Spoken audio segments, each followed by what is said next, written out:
Hi, this is Lanigan Reyes, and watch me sit, rewatch, and review my favorite season.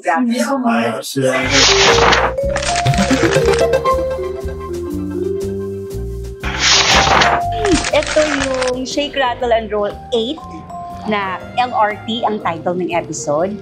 Itong scene na to na nasa ilalim na kami, yung monster kasi, pamangkin siya nung namamahala nung stasyon. So, this particular scene, nakasama ko yung anak ko, si Kentin. Tapos lumapit yung monster sa amin. Natakot talaga ako. Kaya yung mukha ko yung... Kasi, ayun o, yung para kang naiiyak sa takot, but at the same time, hindi ka magkapagsalita. Yung parang... Kasi nasa harap mo siya eh. Paano kung dun din, di ba, patayin na kayo? Oo. So, yun, nakakatakot siya talaga. At saka, hindi ito special effects, hindi ba? Wala pang mga ganun tayo gaano. So, talagang makikita mo kung paano siyang ginawa. And after, pag makita mo na siya, natakot ka talaga. At saka alam mo, parang sabi ko nga kanina, may pagka-trivia nga alam nyo ba na every time na magsushoot ako ng kahit na anong eksena sa horror films ko, takot pa rin ako. Hanggang ngayon, so dinami-dami ng ginawa kong horror movies, takot pa rin ako. Okay, next. Oh no. Oh. Oops. Oy, Maloy, nagawa mo dyan. Ito naman, yung Shake, Rattle, and Roll 3 na si Undin.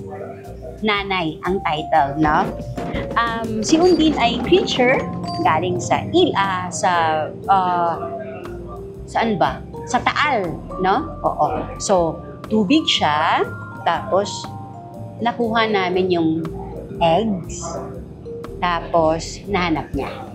Kaya, lang naman si Maloy ang parang naging in a way kaibigan ni Undin kasi hindi siya hino-hurt eh. Ni-respect pa rin siya ni Maloy.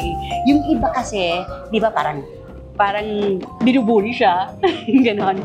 So, binubuli din actually si Maloy at naaawa si Undin kasi nanay siya eh.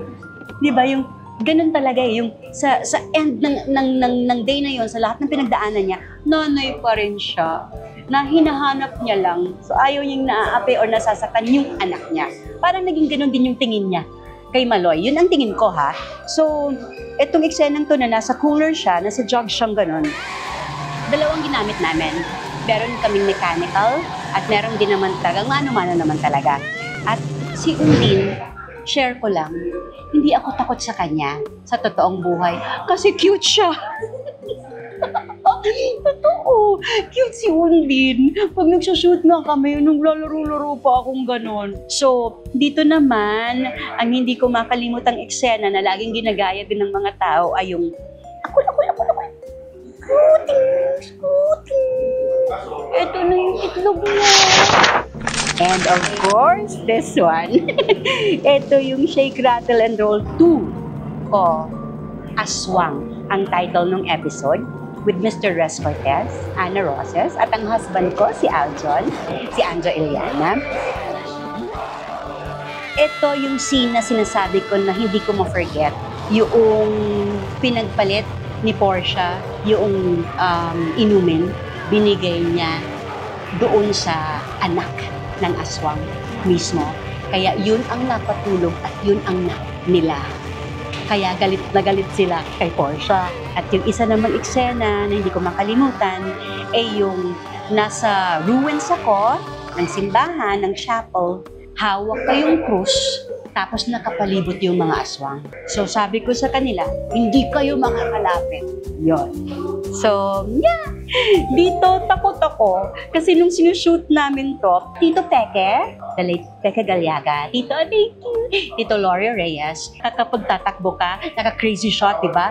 Pero gaganon sa'yo, andyan na. So, ikaw talaga, ganon. So, dito takot ako. Kay Undin, hindi. Kasi cute siya. And that's it for Sit, Rewatch, and Review. Thank you and stay tuned for more episodes.